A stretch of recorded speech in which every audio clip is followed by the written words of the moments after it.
Thanks for coming. Thanks for having me, Amy. Over the COVID isolation, I can tell you one thing. I made very good relationships with my fleshlight, and I've got a fantastic relationship. It's fucking awesome.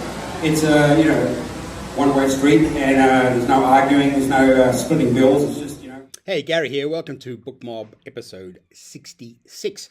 Now, today I'm going to be talking about Conn Iggulden's new novel, Tyrant. It's the volume 2 of his 3-book series on the Roman Emperor, Nero. This was the first one, which came out in May 2024. Tyrant just came out in May 2025.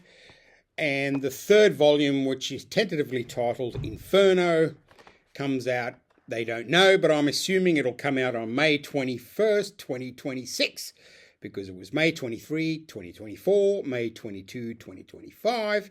So I'm assuming the next one will be May 21, 2026. Now, Conn Iggulden has been writing about Roman history. He wrote about Genghis Khan. I mean, the guy must have so much time on his hand because he's just got this sort of plethora of historical fiction, which is just unbelievable. I mean, we can hardly read the stuff he writes, but let alone actually writing all that. Now, Nero is one of those well-known Roman emperors that have been people have know about, even in general Roman history. You kind of remember names like Caesar, Caligula, Nero, and there are others. And a book that I would recommend that you read is Suetonius's The 12 Caesars. There's different variations of the theme. I think the edition that I read was the Graves edition, written in 1959, but it was through Penguin Books, and it does give you a nice, concise, sort of limited history of Rome through the eyes of the Roman emperors, from Julius Caesar and the 11 other Roman emperors that existed after Julius Caesar.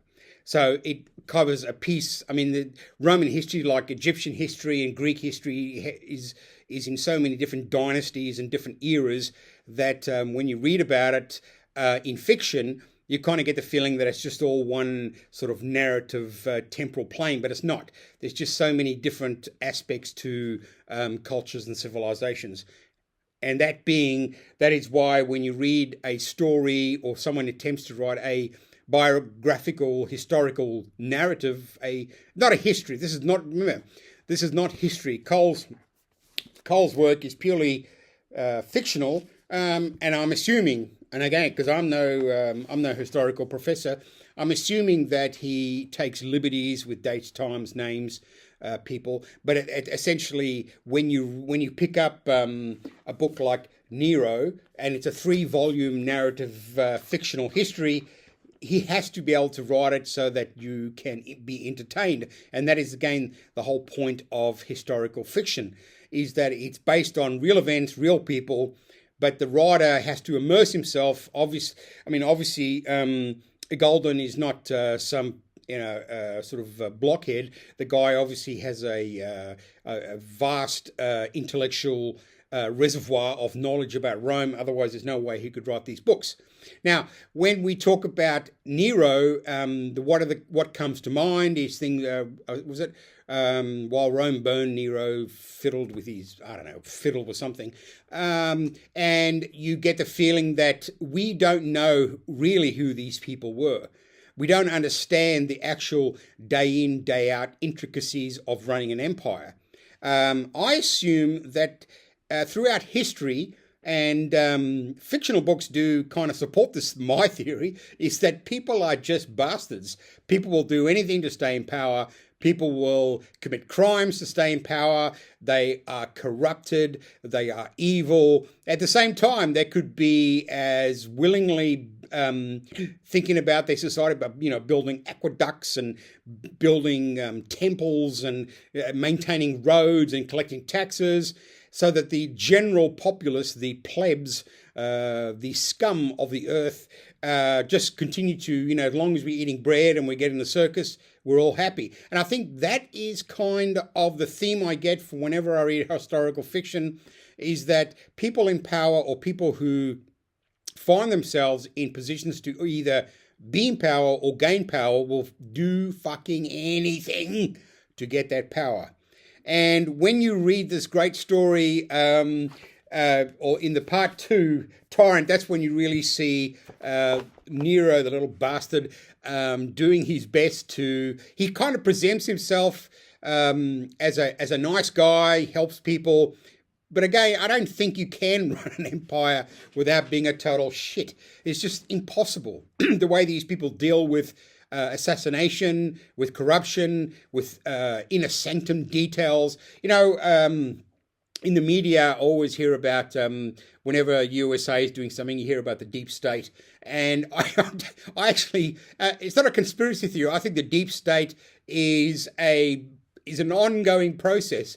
It's people who are not elected into office, but are paid for by the government, by the senators, by the emperors, to run the actual day-to-day sewer of Roman society and American society, so that no matter what we see on television, or in the same way that the plebs would see the emperor, as long as he's providing entertainment and bread, they don't care, because their own lives are never really touched, except in war and famine and plague. But on the whole, the day-to-day grind of daily living is lived so apart from these monsters and these power brokers who just do not give a shit about anyone. As long as it feeds their own egos, it's all good. Now, the only thing I know about Nero was, again, that simple thing, while Rome burned, Nero fiddled.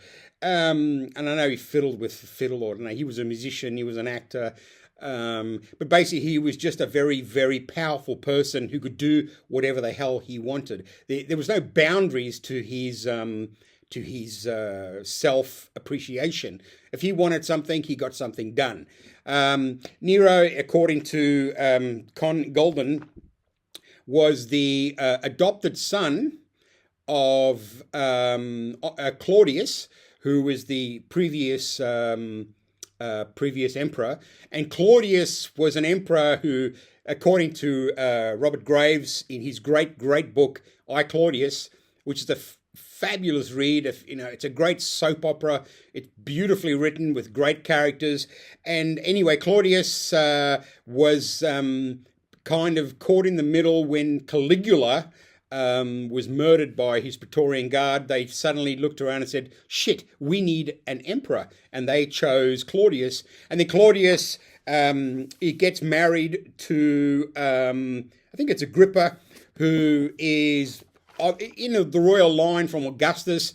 And again, I'm not a Roman historian, and I'm just taking all this information from the book I read. So Claudius, excuse me, Claudius wants to get on with the role of emperor, and Nero is adopted. Claudius adopts Nero because Nero is Agrippa's son. Nero already has 2 children, a boy and a girl, and Britannicus, I think, is his son, and his Britannicus will be the next emperor. That's where Nero steps in and Agrippa steps in. She makes sure that Nero is going to be the next emperor. And again, you see from the way he writes about Nero, who's an absolute prick. His mother does all these dirty dealings behind the face of day-to-day living in order to get her son Nero into a position where he can be chosen as the successor to Claudius, who happens to die after eating some really badly poisoned food. And Nero is suddenly thrust into, at a very young age, I think 15 or 16, according to the book again. But it's a fascinating, enjoyable, entertaining read. I just, you really, it's one of those books where you just want to find out more, what's going on, who's doing what. And it's one of those books, I would suggest that giving someone Nero and Tyrant, and then follow up with Inferno, which comes out next year, you could get someone who doesn't read, a real hesitant reader, someone who was looking for something to bind them to a text. Then this is the kind of book that really supports easy reading, entertaining reading, enjoyable reading for people who, and look, why did I choose? Okay, that's it. I read a lot, but why did I choose to read it? Because I'm interested. I have, a subtle interest in Roman history. I don't know much about it. Like I said, I've read Suetonius's The 12 Caesars many, many years ago, and it did inspire me to find out more about Roman history. Even when you read like the lives of the 12 Caesars. When you look it up, I looked up on Wikipedia, and even this text is, was written, I don't know, 100 years or so after these events. So it's very difficult to know. Let's not read and say this is truth, this is fact. The great thing about Conn Iggulden, he comes in and he says, this is my version of the Roman Emperor Nero. Now, obviously, book one doesn't start with Nero running the show. But what I'm saying is that he's building a 3-part series where you find the background, where did Nero come from, book 2, Tyrant, where you see the way he creates these backstabbing, corrupt mothers who are just going around making sure that their lives are taken care of, and Nero is kind of thrust into power. And I'm assuming, it's no spoiler. Yeah, I did say, no, this is not a spoiler. But if you read history, you kind of know what happens to Nero. He tops himself eventually at some point in his short career as an emperor. And following Nero's suicide, I think there was something called, and I wrote it down, but I can't find it. Something occurred called the Year of the Three Emperors, meaning that there were the year that Nero tops himself, 3 other people, one after the other, become emperor and then are murdered or whatever in the as the year went on. So it's incredibly nasty and but again a fun read. It's like it is kind of reading an episode of Dallas from the 1970s, that TV show, but there is some historical content, and I sort of I take a leap of faith and go, all right, Iggulden is just trying to tell a narrative, trying to tell a story, and he's got to be able to compact events. He's got to be able to make up, perhaps, when I say make up characters or make up events, knowing him, he probably knows a lot about Roman history, and he's just thrown in certain events in order to make the novel more fruity and chunky. And he does that so well. I mean, it's you can't put it down. It's a great read. Nero is the character slowly coming out towards halfway through Tyrant. That's when you kind of, because you have Nero's childhood, and again he has very, very nasty character traits where and I think that's got to do with the fact that he was a nobleman and he could do whatever the hell he wanted. I don't know if that's happened in Rome. Perhaps it did. Like there's a scene where he and his mates get involved in some sort of bar fight or in a shop and end up killing the owner or the owner's son, and it's just all washed under the table. No one gives a shit. But I think there is that sense that these emperors are so they're so aloof from real life that no wonder that their lives were short and brutal, because they had to be brutal and conniving and nasty and corrupting in order to get into power. Once they get into power, they discover that they have to continue being nasty, greedy, corrupted, and I suppose that the way Conn Iggulden writes Nero and then Tyrant and obviously finish with Inferno, we get an idea of how short and brutal the lives of everyone was in the time of the Roman Empire. So this is early. Obviously, Nero is post Caesar, so it's after Jesus Christ. If you go by the BC AD, so it's like 55 or 56 AD, and how long he lasts, I think probably until the early 60s. But again, if you want a fun read set against the backdrop of Roman civilization, Roman history, I highly recommend that you start with Nero. His first book came out in 24, and you read Tyrant, and then keep it all together so that when next year Inferno comes out, you have a straight linear story. I think in some respects, if you read the first one, and a whole year later you have to wait for the second one, depending on how much you read and how much you're interested, it's going to be sort of, even though you can read them as standalone novels, it is better to have the chunk of the history going through your consciousness as you read it. So maybe perhaps wait until the end of, or wait until Inferno 2026 is released before you start reading them. So, just excuse me.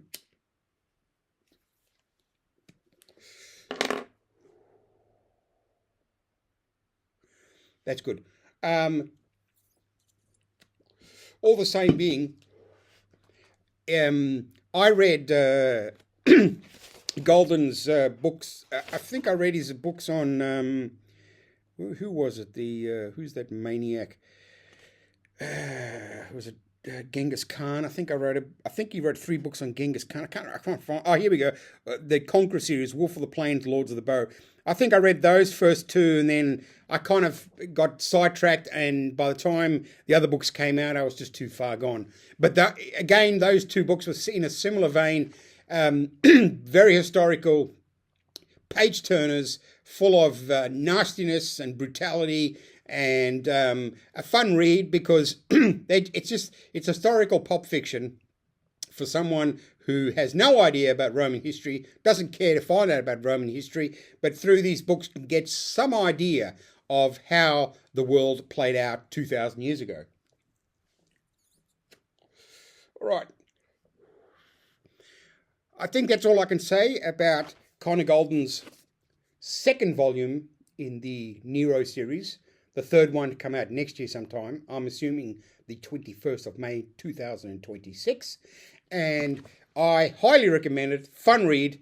It's so entertaining, easy to read. And when you read it, you enjoy it, you get stuck into it. It's a page turner, you can't put it down. Great to take to bed with you, or if you're going on a flight, especially intercontinental flight from Australia to England or to America. This is the perfect book to pass away those banal moments when you watch the big plane on the small map. Okay, so I've just finished Tyrant, and I've started reading The Fifth Heart, Dan Simmons novel. And here's again someone who's playing with history. He's taken Sherlock Holmes and the writer Henry James, and they're out to solve a murder in Washington, D.C. And that's actually, so far, it's a real fun read. He wrote a great book called Drood, which was about Charles Dickens, and I loved that book. That was great. So far, this book hasn't reached the level of entertainment that Drood has, but it's getting there. It's a good read. It's funny. I like the way he takes well-known literary characters and he puts them into stories as people, and he makes up his own history. He creates his own world, the same way that Conn Iggulden does with Tyrant. He creates his version of the history that you're reading, and it's fun. Don't take it as a history lesson. Take it as a lesson in history literature, in the beauty of entertainment and good reading. All right, thanks for joining us, and hopefully you'll be here by the end of the video, and I'll see you in the next episode of a BookMob. Sayonara.